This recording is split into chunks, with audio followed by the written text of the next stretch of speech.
C'est bien, donc on va lire les versets 113 à 128 du psaume 119.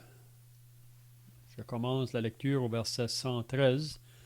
On lit « Je hais les hommes indécis et j'aime ta loi. Tu es mon asile et mon bouclier. J'espère en ta promesse. » Retirez-vous de moi, vous qui faites le mal, et j'observerai les commandements de mon Dieu. Soutiens-moi selon ta parole, et je vivrai, et ne me laisse pas être confus à mon espérance. Sois mon appui pour que je sois sauvé, et que je m'occupe sans cesse de tes statuts. Tu méprises tous ceux qui s'écartent de tes statuts, car leur tromperie est sans effet. Tu enlèves comme de l'écume tous les méchants de la terre. C'est pourquoi j'aime tes préceptes. Ma chair frissonne de l'effroi que tu m'inspires, et je crains tes jugements.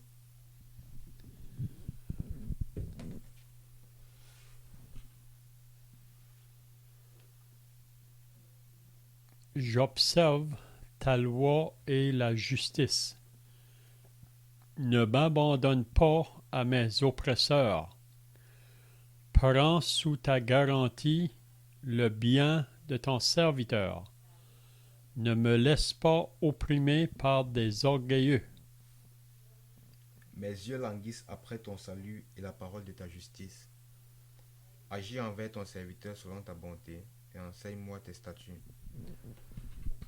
Je suis ton serviteur. Donne-moi l'intelligence pour que je connaisse tes préceptes. Il est temps que l'Éternel agisse. Il transgresse ta loi. C'est pourquoi j'aime tes commandements plus que l'or et que l'or. C'est pourquoi je trouve juste dans toutes tes ordonnances. Je hais toute la voie du mensonge. Amen. Amen. C'est bien, donc si vous étiez là la semaine passée, on avait regardé à partir du verset 109, puis le psalmiste qui a écrit ces paroles, il pouvait dire que sa vie était continuellement exposée, ou sa vie était continuellement en danger. Puis la raison pourquoi, c'est parce que il obéissait à la loi de l'Éternel. C'était quelqu'un qui ne voulait pas seulement lire la parole, mais il la lisait, il cherchait à la comprendre, et ensuite il obéissait à la parole. Puis parce qu'il obéissait à la parole, ceux qui étaient autour de lui, qui ne voulaient pas écouter la parole ou l'obéir, se moquaient de lui ou s'opposaient à lui. Même on voulait lui faire du mal. C'est ça qu'on a vu au verset 110. Des méchants me tendent des pièges. Donc les méchants, ce sont ceux qui sont toujours inconvertis, qui n'ont pas encore cru en Dieu. Vous savez, si on n'a pas cru en Dieu, on est toujours de ceux qui sont ennemis de Dieu. On est opposé à lui. Donc, quand on s'oppose à Dieu, on va aussi s'opposer à celui qui est enfant de Dieu, parce qu'il veut obéir à la parole. Mais pour celui qui ne veut pas obéir, donc, il va persécuter celui qui veut vivre selon la parole. Paul a dit ça dans la deuxième épître à Timothée, si vous vous rappelez. Paul a dit que ceux qui veulent vivre pieusement en Jésus-Christ seront persécutés. Donc, ça n'a pas changé. Encore aujourd'hui, si on veut vivre une vie de piété, une vie d'attachement à Dieu, donc on rencontre l'opposition. On avait pris des exemples la semaine passée. Joseph, comme un exemple. Joseph ne voulait pas participer avec ses frères dans leurs mauvais desseins ou leurs mauvaises choses qu'ils faisaient Donc, ses frères l'haïssaient. On avait vu aussi le prophète Jérémie. Le prophète Jérémie parlait de la part de Dieu au peuple pour qu'ils se détournent de leurs péchés, mais le peuple refusait de se repentir. On a vu à un moment donné qu'on avait jeté Jérémie dans la citerne, dans le chapitre 38 de Jérémie. Donc on voit que c'est toujours pareil aujourd'hui, que si on va vouloir obéir la parole, on rencontre l'opposition de ceux qui nous entourent. Donc ce soir, on est au verset 113. Puis là, le psalmiste va dire « Je hais les hommes indécis et j'aime ta loi. » Donc, qu'est-ce que le psalmiste veut dire ici quand il dit « Je hais les hommes indécis » ? Qu'est-ce que c'est un homme indécis? Est-ce que vous avez des pensées là? Qu'est-ce que c'est un homme indécis?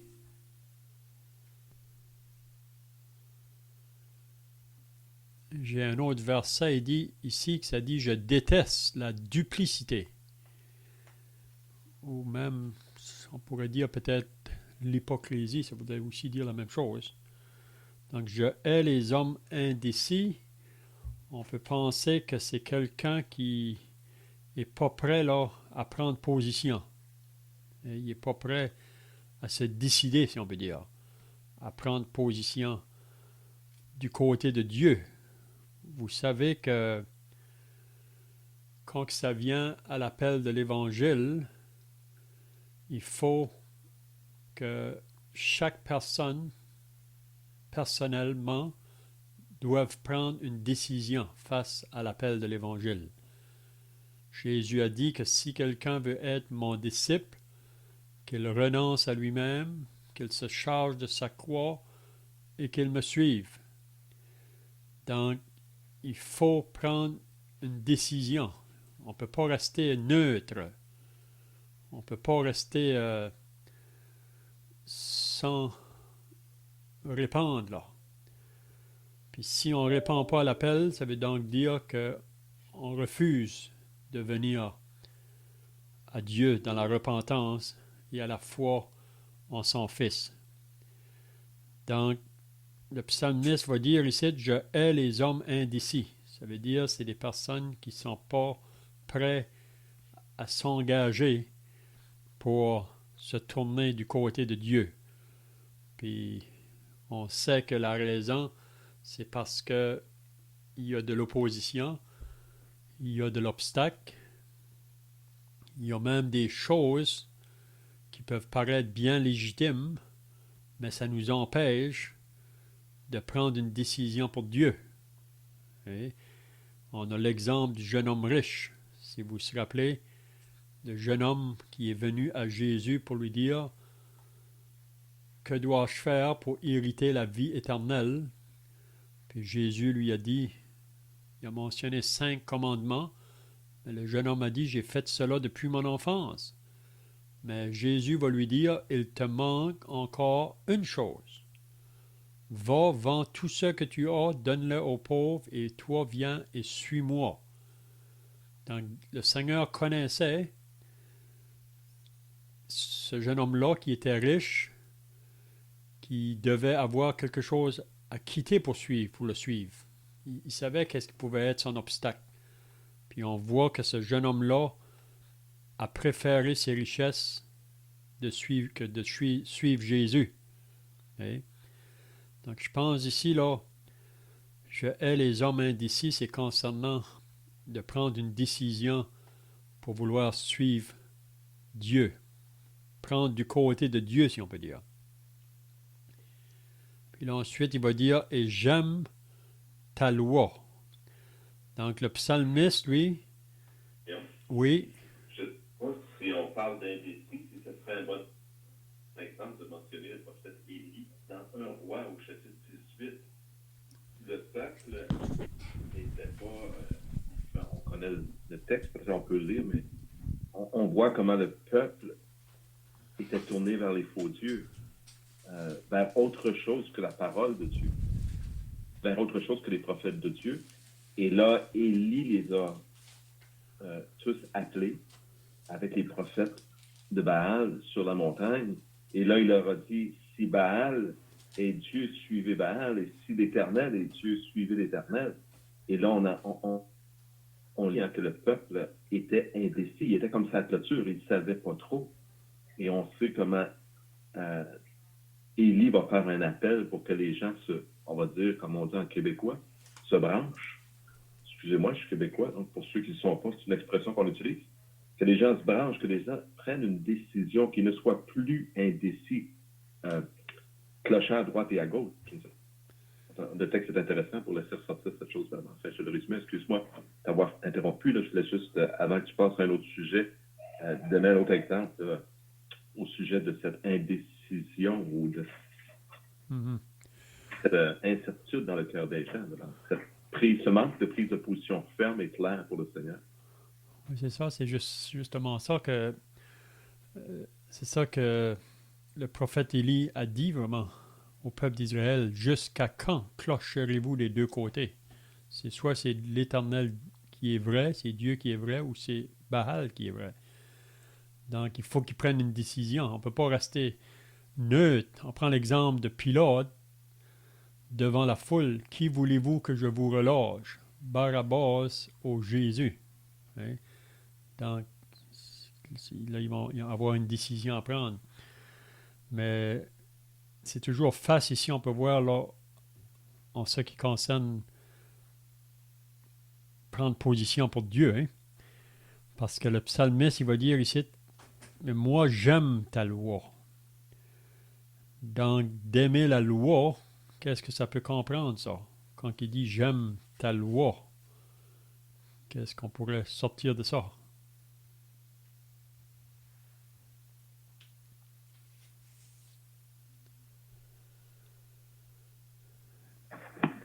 En fait, moi-même, je parle parfois du Seigneur à des gens autour de moi qui sont, je vais dire, irreligieux. Et quand je leur parle, souvent, vous savez, ces gens voient le christianisme comme une religion qui nous impose fais ceci, fais cela, ne fais pas ceci, ne fais pas cela. Donc, ne prend pas, ne goûte pas, ne touche pas. En fait, la Bible nous enseigne directement contre cette pensée. Le christianisme du tout cela. Mais ces gens reconnaissent que ce que Dieu demande est bien. Et je leur dis, j'ai dit, qu'est-ce que tu trouves de mal dans ce que Dieu commande? Quand Dieu te demande d'être fidèle, ou demande à ton épouse d'être fidèle, quand Dieu demande de ne pas voler, est-ce que tu serais heureux de vivre dans un monde où tout le monde vole? Quand Dieu te dit de ne pas mentir, de ne pas tuer, d'aimer ton prochain, t'as quoi? Qu'est-ce que tu as contre les commandements de Dieu? Et si tu les approuves, mais que tu ne veux pas venir à Dieu, où est le problème? Est-ce que ce sont les commandements de Dieu? C'est ton propre cœur qui essaie de garder on va appeler ça sa liberté, alors qu'en réalité, la Bible nous dit qu'on est esclave. Donc, j'aime ta loi. En fait, de façon générale, les gens reconnaissent que les commandements de Dieu sont bons et que cela est profitable pour une vie saine sur la terre. Donc, je présume que le psalmiste a déjà cette pensée. On pourrait dire une pensée plus superficielle, il y a une pensée encore plus profonde. Je te laisse peut-être continuer. Oui, c'est que naturellement, on n'aime pas la loi de Dieu. Puis la raison, c'est parce qu'on est pécheur de nature. Donc, on a une nature en nous qui s'oppose à la loi de Dieu. Donc, c'est pour ça vraiment que sans être né de Dieu, être né de nouveau, on a une nature qui s'oppose à cette loi-là. Puis même après qu'on est de nouveau, c'est seulement une marche par l'esprit qui va nous faire qu'on va être capable de pouvoir aimer la loi.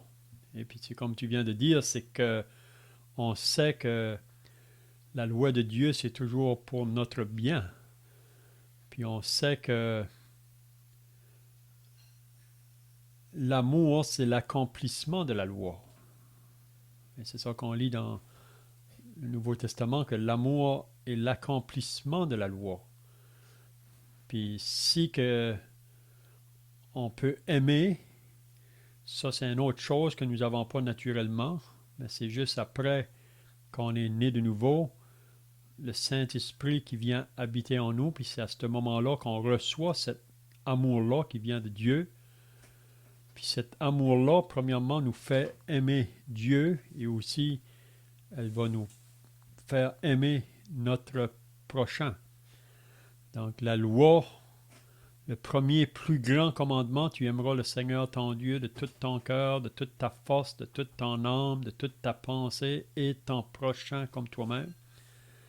Donc, si j'aime la loi, ça va me pousser vraiment à aimer Dieu qui est lui-même, vraiment la loi, si on peut dire, puis aussi mon prochain. Donc ici, le psalmiste prend plaisir dans la loi. Mais l'homme qui est toujours sans Dieu, là, l'homme qui est toujours dans ses péchés, il est toujours en but contre cette loi-là. Parce qu'il y a une nature qui ne peut pas l'accomplir. Hein? On dit que la loi... Peux-tu penser, Oui, OK. on peut-tu penser comme les deux choses sont dans le même verset, en fait? Que c'est un peu une répétition où, en fait, ça vient éclairer.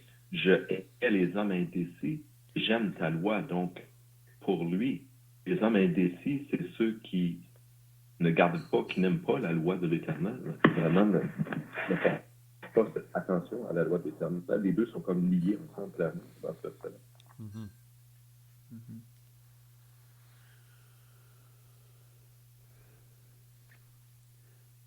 Donc le verset 114, il va dire « Tu es mon asile », ou il y a une autre version qui va dire « Tu es mon protecteur et mon bouclier ». Puis la raison que le psalmiste reconnaît Dieu comme son protecteur et son bouclier, c'est face à ceux qui l'opposent. Et comme qu'on avait vu la semaine passée, puis même au verset 115, il a dit encore « Éloignez-vous de moi, méchant ». Donc il y en a qui s'opposent à celui qui a écrit le psaume, là, parce que lui, il aime la loi, il veut l'obéir, mais il y a des méchants qui veulent lui tendre des pièges pour le détourner de cette loi-là. Mais tu es mon asile et mon bouclier, donc il est confiant que Dieu veille sur lui, prend soin de lui. Comme on disait tout à l'heure, toutes les personnes qu'on peut trouver dans l'Ancien Testament comme dans le Nouveau Testament qui ont voulu obéir à la loi de Dieu ou obéir à la parole de Dieu, ils ont rencontré beaucoup d'adversité, beaucoup d'ennemis et qui leur fait la guerre. Mais on est confiant que Dieu est notre asile, notre protecteur. Il est notre bouclier. Qu'est-ce qu'on fait avec un bouclier? Quand que le soldat part avec son bouclier, qu'est-ce que ça sert le bouclier?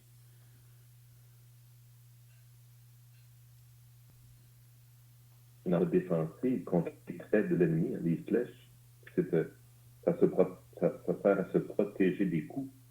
Et un asile, c'est la même chose. C'est quand les gens se réfugiaient dans un fort, par exemple, si on retourne dans le temps de la conquête de l'Amérique, il y avait des forts qui étaient construits et les Indiens essayaient d'attaquer.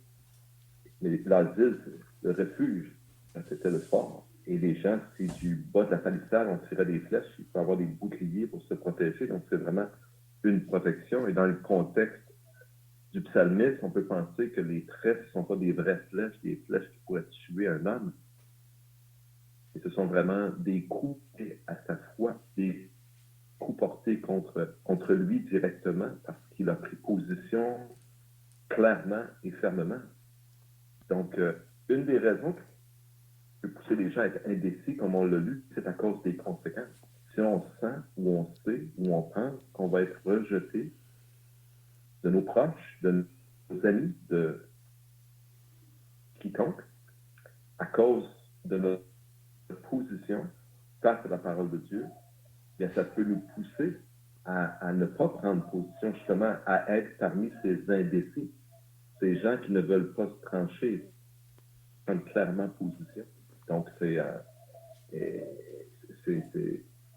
le bouclier. Quand on prend position, on est éclairé, on connaît la vérité qui ne vient pas de nous, mais qui vient de la parole. Et si quelqu'un nous induit en erreur ou cherche à le faire, par quelque chose ce peut être, notre bouclier, c'est la parole, c'est Dieu lui-même qui nous réconforte et qui nous dit « Tu es dans la vérité, suis ma parole et tu ne te trompes pas. Qu'importe ce que les gens disent et pensent autour, tu continues dans la vérité en demeurant dans ma parole. » Donc, c'est vraiment ce qui nous permet d'encaisser ces coups ou ces traits du malin, si on veut. Mhm. C'est pour ça qu'il va dire « J'espère en ta promesse ». Parce que Dieu a fait des promesses à ceux qui vont l'obéir, à ceux qui vont prendre position pour lui. On lit dans Ésaïe, je pense que c'est 41, qui dit « Ne crains rien, car je suis avec toi.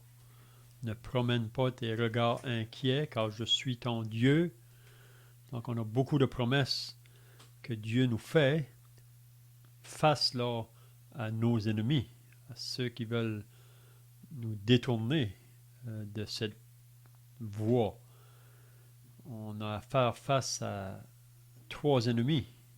On est dans une bataille. Il y a le diable, le monde et la chair. Puis on dit que la chair, c'est notre ennemi le plus près de nous. On sait que quand que le peuple d'Israël est sorti de l'Égypte, puis ont été apportés dans le désert, ils ont rencontré sur leur route les Amalicites ou Amalek. Puis Amalek est vraiment un portrait de la chair. On lit ça dans Exode au chapitre 17. Puis si vous vous rappelez là, que Josué était dans la bataille contre Amalek en bas, puis Moïse était sur la montagne avec Aaron et Hur, puis ça nous dit que quand Moïse priait avec les mains levées, c'est Josué qui avait la victoire sur Amalek. Mais quand Moïse baissait les bras, c'était Amalek qui avait la victoire sur Josué. Donc, la leçon qu'on peut apprendre là, que c'est important qu'on ait du temps dans la prière à chaque jour, parce que nous allons rencontrer l'attaque de la chair. Et la chair qui s'oppose toujours aux choses de l'Esprit de Dieu. Puis aussi l'application qu'on peut faire là, que les frères, peut-être plus âgés ou même plus jeunes, on est tous appelés à prier les uns pour les autres. Donc, quand que quelqu'un prie pour moi, parfois je ne le sais pas. Il peut y avoir un frère qui prie pour moi qui est peut-être à 1000 milles d'ici, très loin d'ici. Mais c'est à cause de cette prière, peut-être qu'aujourd'hui, je suis préservé d'une attaque parce qu'il y a quelqu'un qui prie pour moi. Et puis je peux avoir la victoire sur Amalek, si on peut dire là. Donc, tu es mon asile et mon bouclier, j'espère en ta promesse. Donc, celui qui a foi en Dieu, il veut vivre pour Dieu. Donc, qu'est-ce qui le fait avancer vraiment? C'est les promesses que Dieu a faites. Il ne les craint point. Même, je lisais ça dernièrement, quand je lisais le prophète Jérémie. Ne crains pas. Il dit, il parle, ils vont chercher à te faire de la guerre, mais ne les crains pas. Je suis avec toi. Oui? Donc, le verset 115, il va dire, éloignez-vous de moi, méchants. Donc, comme Jacques nous dit dans son épître, résistez le diable, il va fuir loin de vous. Donc, il cite le psalmiste, il dit aux méchants, éloignez-vous de moi, afin que j'observe les commandements de mon Dieu. Ça va beaucoup avec le psaume 1er. Heureux l'homme qui ne marche pas selon le conseil des méchants, qui ne s'arrête pas sur la voie des pécheurs, mais qui trouve son plaisir et qui ne s'arrête pas et qui ne s'assit pas en compagnie des moqueurs, mais qui trouve son plaisir dans la loi de l'Éternel et la médite jour et nuit. Donc l'homme heureux, il ne va pas s'associer avec le méchant. Même Paul nous dit ça dans l'Épître aux Éphésiens, de ne pas participer aux œuvres des ténèbres. Autrefois, c'est ça qu'on faisait. On marchait contraire à Dieu. Maintenant que nous sommes associés à la lumière, on ne doit pas participer aux œuvres des ténèbres, mais il nous dit plutôt condamnez-le. Donc, je ne sais pas si vous avez d'autres pensées ici, là, le verset 115. On avait vu, je pense, cette même pensée ailleurs dans le psaume 119. D'ailleurs, c'est un peu aussi ce qu'on a, je pense, autour du verset 109 et 110. Je n'oublie point ta loi. Des méchants me tendent des pièges, donc, et je ne m'égare pas loin de tes ordonnances. Donc, c'est vraiment axé.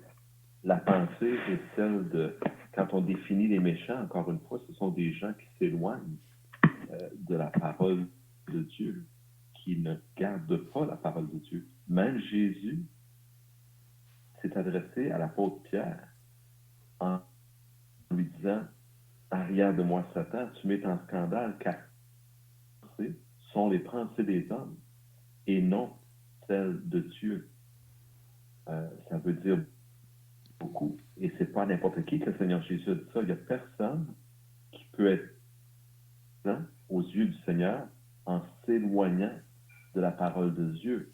On peut suivre notre religion, on peut suivre notre philosophie de vie. Il y a beaucoup de gens qui vont vivre avec comme principe faites aux autres ce que vous voudriez que les autres vous fassent.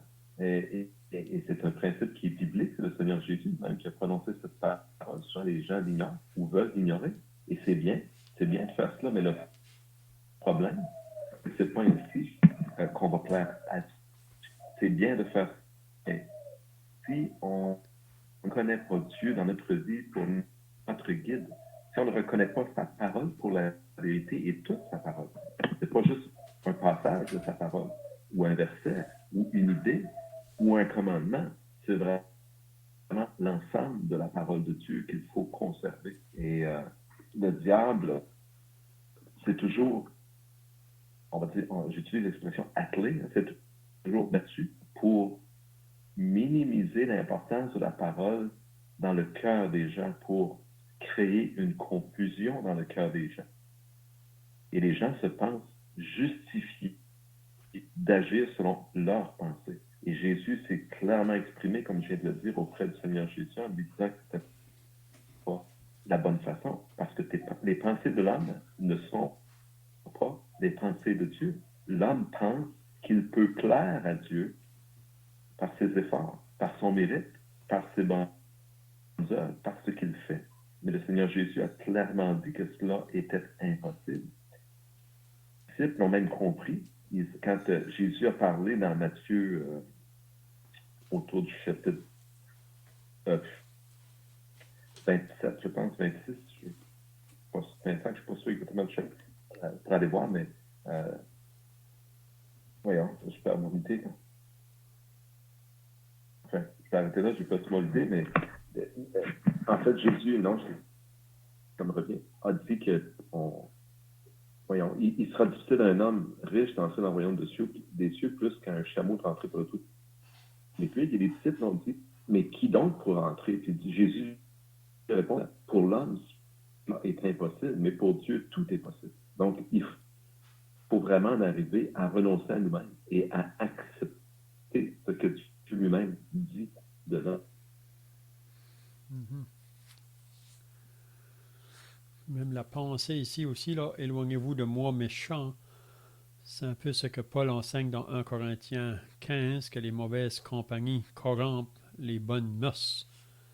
Donc, c'est pas avec toutes les compagnies de personnes que nous pouvons être, parce qu'ils vont être une mauvaise influence sur nous. On avait lu juste avant dans le 119, là, il disait « Je suis l'ami de tous ceux qui te craignent ».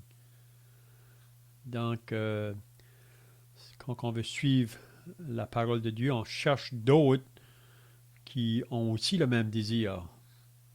Puis ils vont être une bonne influence sur nous comme qu'on va être une bonne influence sur eux. Okay?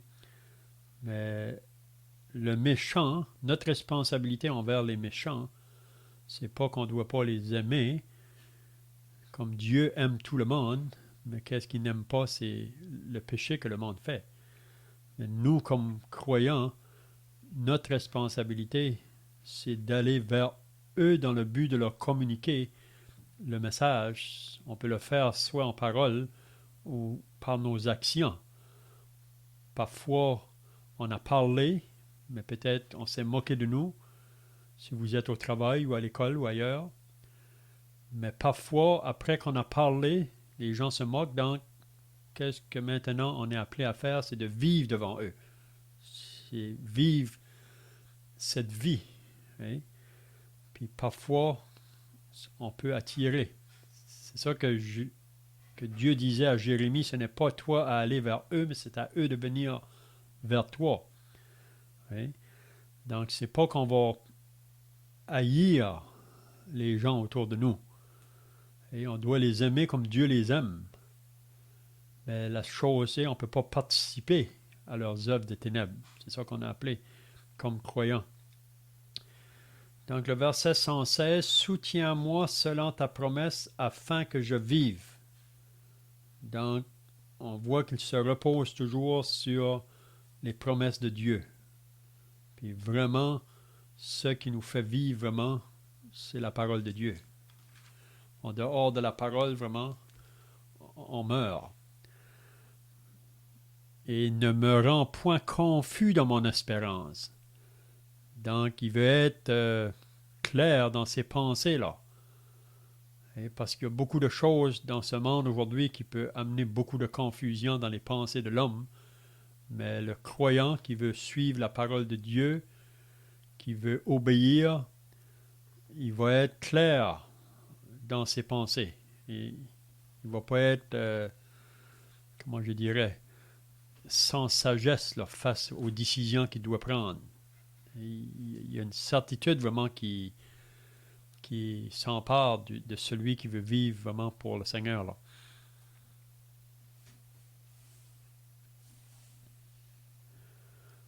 Donc, quelqu'un a des questions? Quelqu'un d'autre a des questions? Des pensées? Est-ce qu'il n'y a pas, en effet, beaucoup de confusion dans le monde aujourd'hui, Léon? Parce que le psalmiste, si en fait il s'attache à la parole de Dieu, il ne sera pas confus. Mais il est vrai, et les gens nous disent ça parfois. Il y a toutes sortes de religions dans le monde. Pourquoi la sienne serait la bonne religion? Donc, il y a une confusion là, dans le monde qui existe. Et la pensée du psalmiste, c'est vraiment de se tourner vers Dieu pour que lui amène la clarté dans son cœur, comme tu le mentionnais, pour qu'il enlève la confusion qui existe ou qui pourrait exister en lui. Parce que toutes sortes de pensées qu'on peut avoir qui ne sont pas de Dieu, on l'a mentionné, même Pierre, il était très bien intentionné. Il a dit au Seigneur Jésus, le plaît, cela n'arrivera pas. Il ne voulait pas que Jésus aille mourir à la croix. Et malgré ses bonnes pensées humaines, si on peut le voir ainsi, la réprimande de Jésus est très sévère. Et la raison est très claire, parce que tes pensées sont les pensées des hommes, non celles de Dieu. Donc, il n'y a pas, à travers toutes les religions qu'on voit dans le monde, effectivement, beaucoup de confusion. Et beaucoup de gens sont confus. Dans leurs pensées, ils ont une fausse espérance et ils se trompent à cause de cela. Mm-hmm. Parce que Paul nous dit dans la deuxième épître à Timothée que toute écriture est inspirée de Dieu, puis elle va produire 4 choses dans la vie du croyant.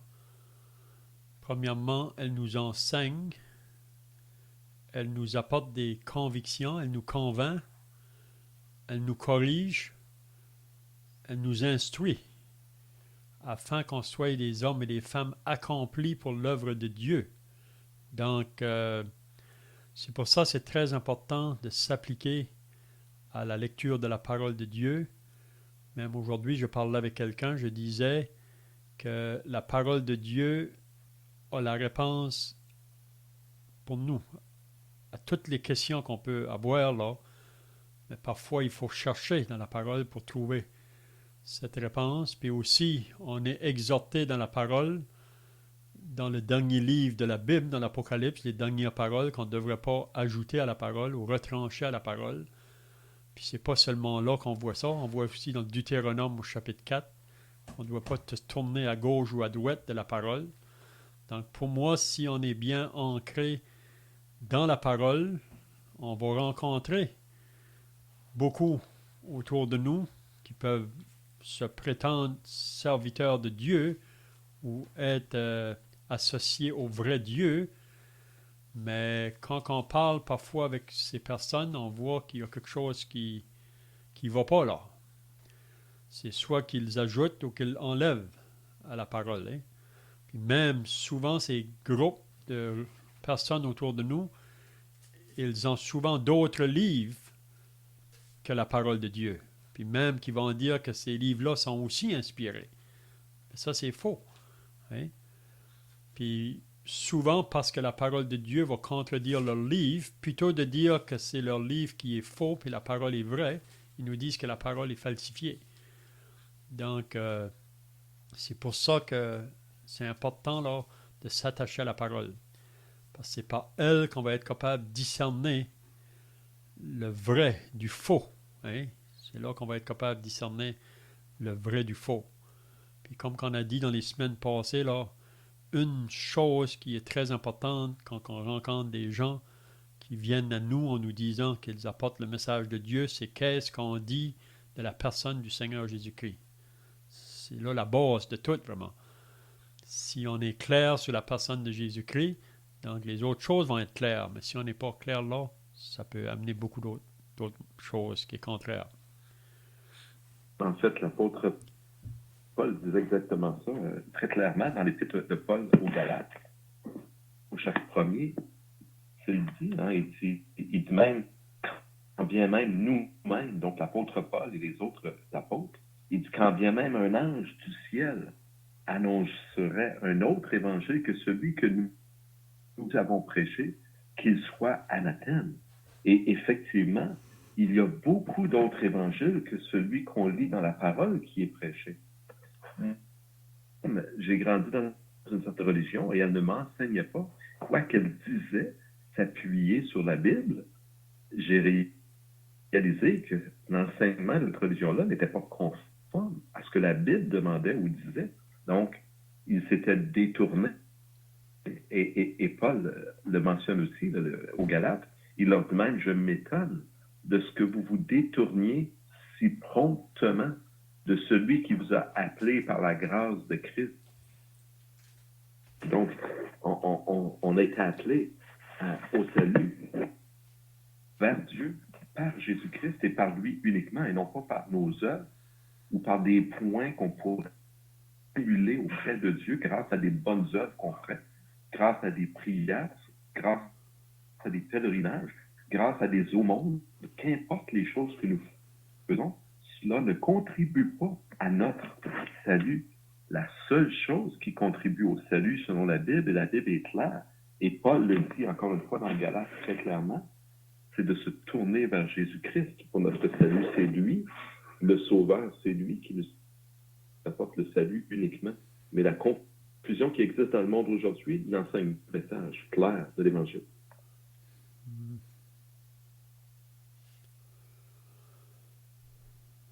Donc le verset 117, sois mon appui. Donc il demande toujours à Dieu d'être son appui pour que je sois sauvé. Donc ici, il parle d'un salut là, pour que je sois sauvé. Mais c'est concernant là, le salut dans la vie de chaque jour, là, face à nos adversaires ou à ceux qui voulaient nous détourner ou nous amener sur un autre chemin. Donc, sois mon appui pour que je sois sauvé et que je m'occupe sans cesse de tes statuts. Donc, c'est vraiment un désir là sincère, un désir vraiment de vouloir obéir la parole, de vouloir suivre les statuts de Dieu ou les ordonnances. C'est ça le désir du psalmiste ici. Un cœur honnête, un cœur vrai. Hein? Donc, sois mon appui pour que je sois sauvé et que je m'occupe sans cesse de tes statuts. Et on a été sauvé le jour du salut, mais après qu'on a été sauvé, par la suite, on a besoin d'être sauvé de jour en jour, si on peut dire, pas pour le salut de notre âme, mais pour être sauvé face à la confusion ou aux erreurs qui nous entourent. Là. Oui, en fait, on est sauvé par la grâce en Jésus-Christ que Dieu nous accorde. Et il faut demeurer sur cette grâce, sur ce rocher, sur Christ lui-même. Il n'y a pas d'autre appui. Donc, il dit à Dieu, en sois mon appui, que je sois sauvé. Donc, c'est vraiment de vivre une vie continuellement appuyée sur Dieu. Il ne s'agit pas encore une fois de préceptes humains, de pensée humaine, mais de la parole de Dieu, de la pensée de Dieu. L'Évangile, vous savez, ce n'est pas quelque chose que nous avons inventé, mais c'est une parole que Dieu nous a envoyée et que nous acceptons par la foi, tout simplement. Mm-hmm. Peut-être qu'on peut terminer avec le verset 118. Tu méprises. Donc, en parlant de Dieu, il dit, tu méprises tous ceux qui s'écartent de tes statuts. Donc, Dieu ne peut pas se mettre en accord avec ceux qui s'écartent de sa parole. Ceux qui refusent, on peut dire, de se repentir pour se mettre d'accord avec lui. Il dit, tu méprises tous ceux qui s'écartent de tes statuts, car leur tromperie est sans effet. Donc, ils sont là pour tromper. Puis on sait qu'en arrière d'eux, c'est vraiment le diable. Le diable, lui, c'est un être qui veut toujours travailler contre Dieu. C'est l'adversaire de Dieu. Donc, tous ceux qui refusent de se repentir, de se tourner vers les voies de Dieu ou les pensées de Dieu, donc, ils prennent le chemin de la tromperie, si on peut dire. Le chemin de l'ennemi. Hein? C'est bien, donc, à moins que vous avez d'autres choses, là, sinon on va terminer par la prière, puis ensuite on peut chanter un cantique pour terminer.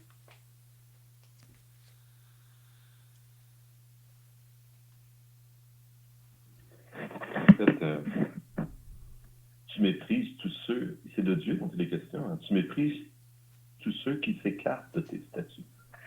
Donc, ceux qui